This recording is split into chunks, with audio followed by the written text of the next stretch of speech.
Os ydych chi'n un o'r bobl yna sydd ofyn mynd mewn I sex shop, peidiwch y poeni, dwi wedi gwneud y gwaith caled I chi. Chi eisiau clywed sŵn satisfying? Oh, hey, hey, hey, boom!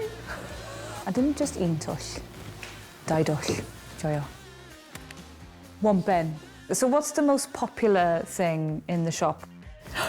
Oh, put it on your nose. Oh, that's quite powerful, isn't it? Isn't it? This could get an orgasm out of a stone.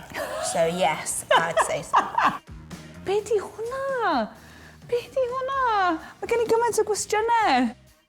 Pussy pump, neu pussy pimp yn Gymraeg. Rhaid bod hwnna jyst yn mynd ar...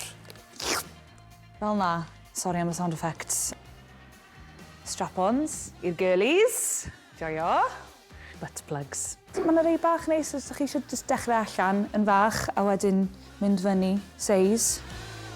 Mae gan y cwningen lot fwy o ffrindiau erbyn hyn. Karaoke yn rhywun? Yeah!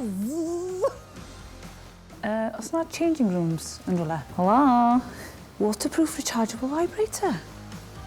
Designer butt plugs. Allwch chi addurnoch lounge o fel pethau fel hyn.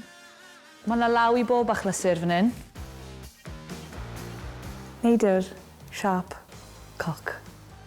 Have you got a name for the lovely gent in the corner? I haven't actually. Can I give you a name for him? Go on then. Carwyn. I think it's a lovely name. Okay. Carwyn! Yeah, Carwyn the Gimp.